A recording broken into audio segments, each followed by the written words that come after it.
1979년 4월 8명의 젊은이들이 서울 반포동에 있는 동아건설 최원석 회장 집에 침입, 경비원을 칼로 상해를 입히고 도망가는 강도 사건이 발생했다. 이 사건을 담당했던 이근한 경감은 최 회장 일가로부터 강도들이 혁명 군자금이란 말을 언급했다는 것을 중요한 단서로 파악했다. 그리고 이 사건이 단순 강도가 아니라 비밀 조직의 소행일 것으로 여기고 끈질긴 조사와 추적을 이어나갔다. 결국 이근한 경감의 추적으로 난민정 군사조직인 해성대가 사회주의 혁명 활동 자금을 모으기 위해 벌인 강남 일대의 연쇄 강도 사건임을 밝혀냈다. 북한교례 지령과 자금을 받아 간첩 활동을 해온 소위 남조선 민족해방전선 간첩단 사건 관련자 76명 가운데 46명이 두 차례에 걸쳐 검거됐습니다. 내무부가 밝힌 수사 결과에 따르면 대학 교수와 대학생도 포함된 이들 간첩단은 불순 세력을 규합해서 지하 조직을 완성하고 도시 게릴라 방법으로 사회 혼란을 조성해 월남에서와 같은 적화를 획책해왔는데 당국은 아직 검거되지 않은 채 암약하고 있는 자들의 가문이설에 속지 않도록 당부하고 있습니다. 결국 이 사건은 난민전 조직이 세상에 드러나는 도화선이 되었다. 난민전 사건으로 구속된 인사들 중에는 시인 김남주, 친일인명사전을 만든 민족문제연구소 소장 임원영, 5.18 정신 헌법수록운동을 하고 있는 더불어민주당 이하경 의원, 나는 파리의 택시운전사의 작가 홍세화 등이 있다. 1976년에 결성된 남조선 민족해방전선 준비위원회, 즉 난민전은 민중봉기를 유발하고 민중들을 인민해방군으로 발전시켜 국가전복투쟁을 하다가 북한의 도움을 받아 사회주의 혁명을 성취한다는 기본 전략을 가지고 있었다. 현 서울시 교육감인 조희연 씨의 논문에 의하면 난민전의 목표는 1975년 월남을 시민 게릴라전으로 무너뜨린 베트공을 모방한 반미민족 해방운동이었음을 밝혔다. 그들은 인혁당 재건이 사건으로 사형이 집행된 8인의 내복을 염색하여 혁명의 성공 시 중앙청에 개항할 대형 전송기까지 제작하였다. 깃발은 북한 인공기와 베트공기를 모방한 것으로 그들의 정체성을 잘 암시해주고 있다.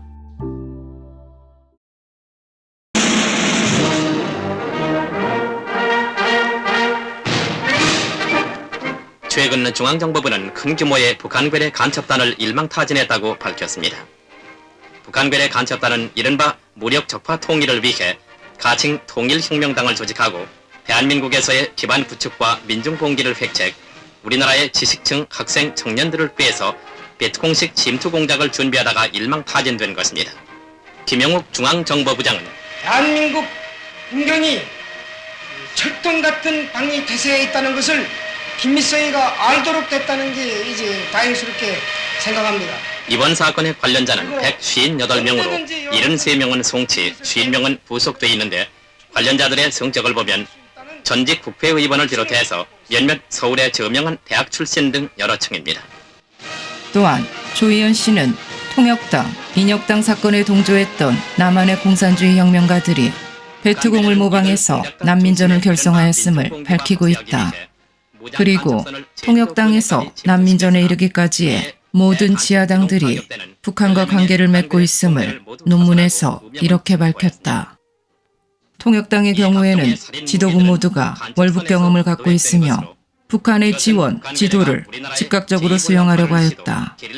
인혁당의 경우에도 관련 멤버인 김배영이 월북 경험을 가지고 있으며 또한 남조선 민족해방전선의 경우 북한과 관계를 맺기 위한 구체적인 노력을 하였다. 조희연 씨의 논문에서 밝힌 바와 같이 1977년 가을에는 난민전 총책 이재문 명의로 난민전 혁명 사업에 대한 북한의 지원을 요청하는 충성 편지를 김일성에게 보내기도 하였다. 편지 일부에는 이렇게 일부 기록되어 있다. 피로 물들인 투쟁 속에서 자라온 남조선 혁명가들은 평양으로부터 울려오는 주체사상 강의에서 혁명 이론을 배우고 각계각층 대중과 손을 잡고 싸우는 마당에 대중공작과 지도의 실천을 익히고 있습니다.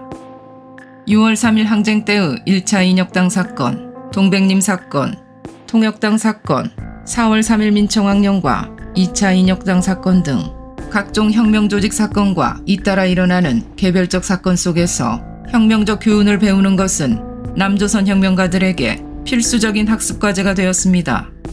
남조선 혁명은 남조선 인민의 힘으로라는 김일성 수령님의 교시를 높이 받들어 옹약 결집된 남조선 민족해방 애국전선준비위원회에는 혁명가와 노동자, 농민, 청년 학생, 소시민, 교수와 언론인, 문인, 군인, 여성 등 각계각층 대표가 참가하고 있습니다.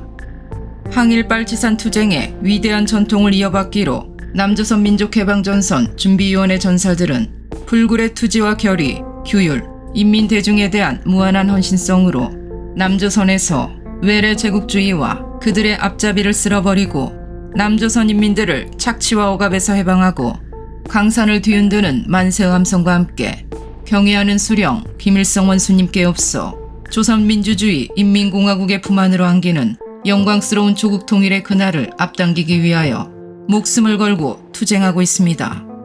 그리고 편지 말미에는 위대한 수령 김일성 원수님 만세, 조선노동당 만세, 조선민주주의 인민공화국 만세, 남조선 민족해방전선 승리 만세, 조국 통일 만세 이렇게 적혀 있다.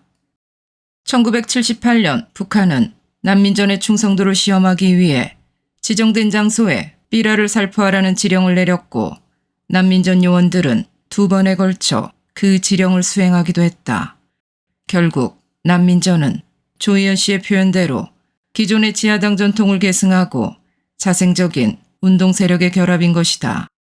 난민전의 군사조직 해성대는 강도행각뿐만 아니라 무장투쟁을 위해 무기와 탄약을 비축해두기도 했는데 난민전 전사 박성률 씨의 집에서 M1 소총과 탄알들이 발견되었다. 박성률 씨는 총은 예비군 훈련장에서 탈취하였고 탄알은 고물상에서 구입했다고 증언했다.